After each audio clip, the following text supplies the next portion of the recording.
Hey friend, you're listening to Shut Down Not Shaken. I'm Cristin Candace, and this space is about navigating uncertainty, rediscovering presence, and finding ease, even in the in-between seasons. The government may be shut down, but you don't have to be. Today's conversation is going to be a little bit different. It's inspired by two of my favorite little humans, my twin boys, and their ongoing debate about who has the best superpowers. They're super into superheroes. They talk about them all the time, whether it's flying, teleporting, being able to move objects with their mind, time travel, or cloaking and becoming invisible like Miles Morales. You name it, they've imagined it. But one day, we were driving in the car when one of the boys talked about having the power to rewind. I had just given him a compliment, and he made this noise like, and he was trying to rewind me, like get me to repeat the compliment. And he said, like over and over again, wanting me to repeat this compliment. It was super cute.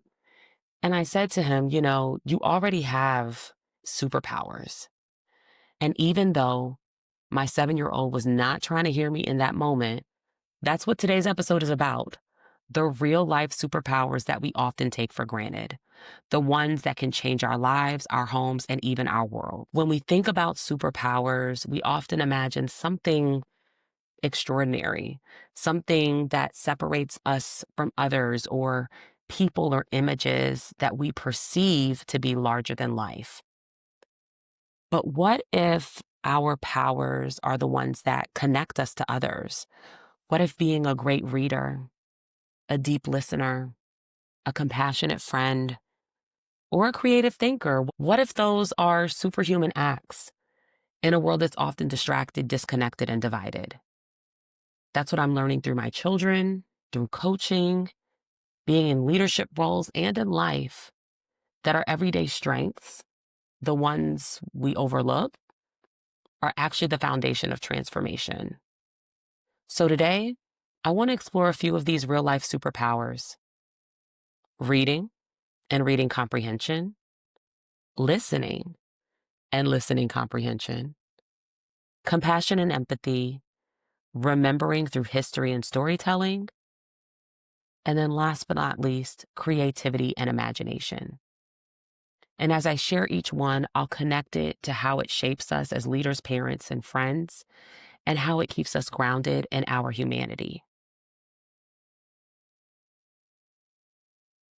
Okay, so let's start with the first one, reading. According to the National Literacy Institute, in the United States in 2024, 21% of adults were illiterate. 54% of adults read at a sixth grade reading level or below, 20% at a fifth grade level or below. Reading might seem simple, but not everybody's doing it. And it's actually one of the most powerful tools we have. It gives us access to worlds beyond our own. It helps us imagine, empathize, and learn. When you read, whether it's a book, a blog, or even a story from someone's life, you're practicing something, the act of learning another perspective without interrupting it. Reading comprehension, understanding, not just decoding words, builds critical thinking. It helps us see nuance, to hold multiple truths, to question what we've been told. In leadership and life, comprehension is everything. Because how many times do we hear something but not truly understand it? Reading teaches us patience, curiosity, and empathy, all qualities of transformational leadership. It's the ability to say, I want to understand before I respond. And that is a real superpower. The next one is listening. And I mean active listening. The kind that happens when you're not just waiting for your turn to speak.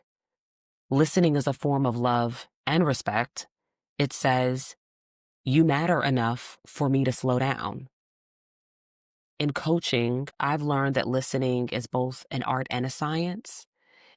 It's the art of holding space without judgment, of hearing beyond words, the pauses, the tone, the emotion. Otto Scharmer, a senior lecturer at MIT and co-founder of the Presencing Institute, is renowned for his work on leadership and organizational development. One of his theories includes the 4 levels of listening, which provides a structured framework for understanding the depth of our engagement in conversations. Each level represents a different degree of connection with the speaker, ranging from mere confirmation of existing knowledge to profound engagement with shared possibilities. Level 1 is downloading. It's the confirmation mode. It's the, yeah, I already know that. At this level, our minds are not fully present. We listen to confirm what we already know, skimming the surface without genuine engagement. It's a passive form of listening, typical in routine or familiar discussions. It's what we sometimes say you might be hearing, but you're not actually listening. Level 2 is factual listening. So you may have an open mind. You might say, oh, look at that. Moving beyond the superficial, we open ourselves to new information. It's the level of active listening where we seek to broaden our knowledge and embrace different perspectives. This is crucial for learning and expanding our understanding. Level 3 is empathetic listening, where we have an open heart.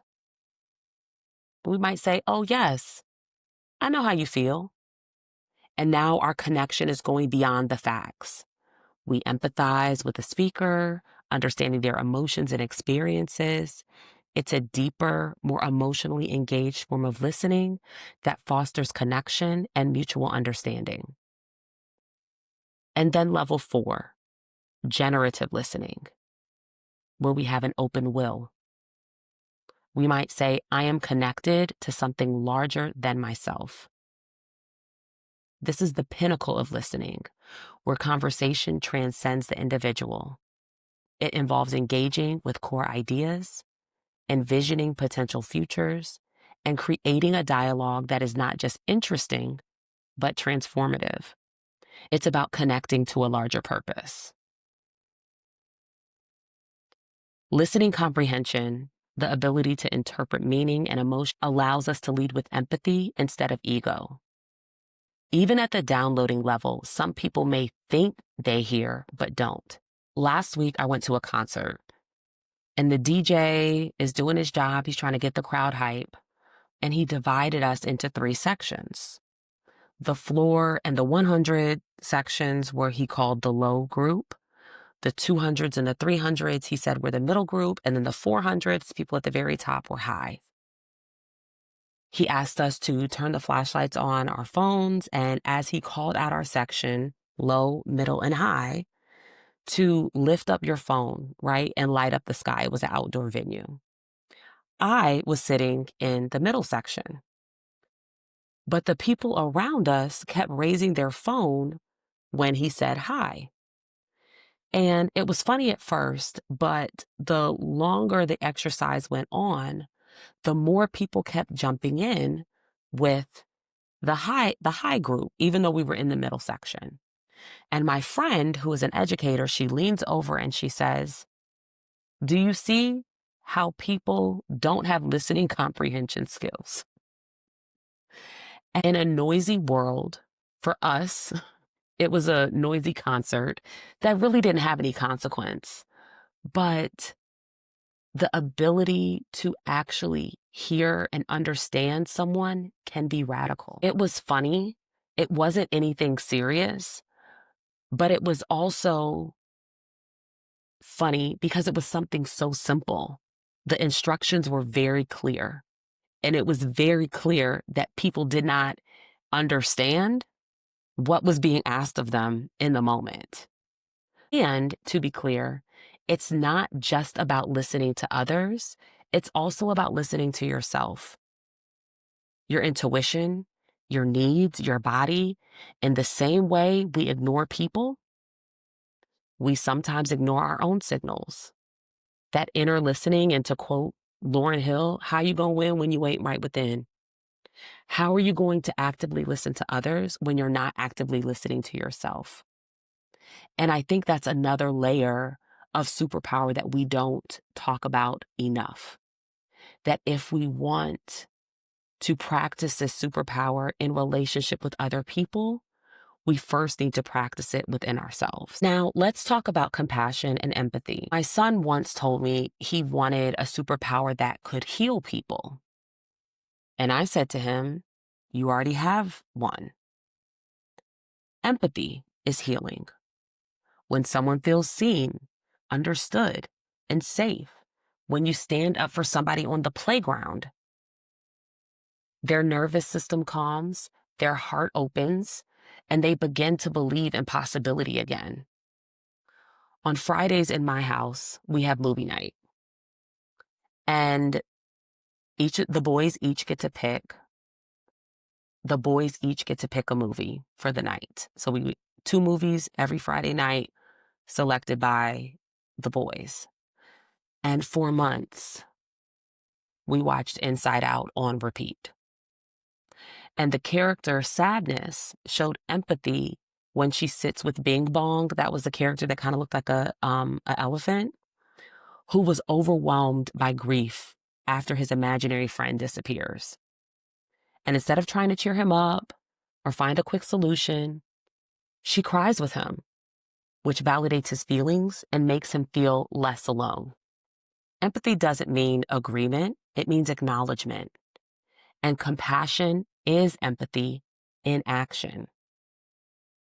As leaders, as friends, as parents, as coworkers, compassion allows us to humanize systems that were built without care. It helps us build workplaces, homes, and communities that center people first. That's not soft, that's powerful. Next is remembering. And I think this is one of the most underestimated powers we have. Remembering our history, remembering where we've come from, remembering who we are, remembering whose we are, remembering stories, the ones passed down, the ones we're still writing. Storytelling is the thread that ties generations together.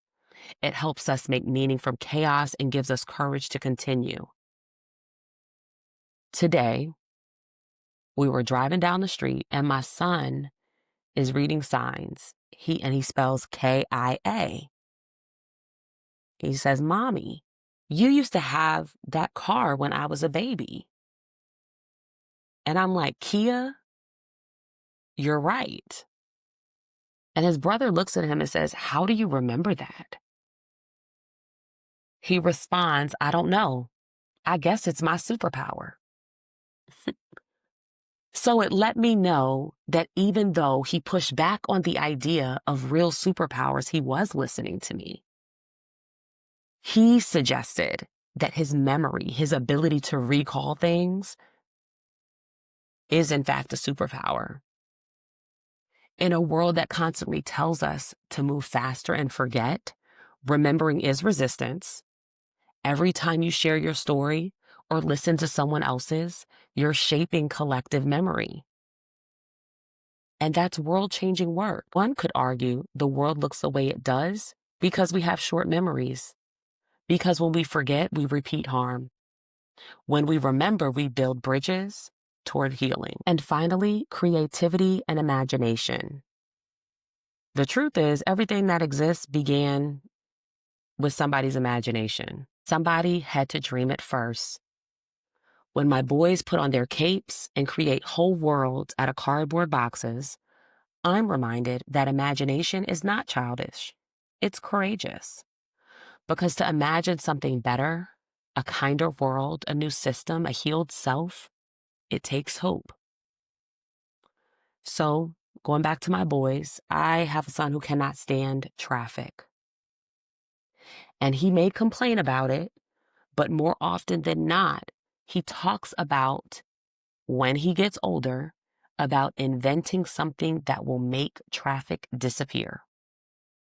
He doesn't know how yet, but he can imagine a world where people, himself included, have traffic-free commutes.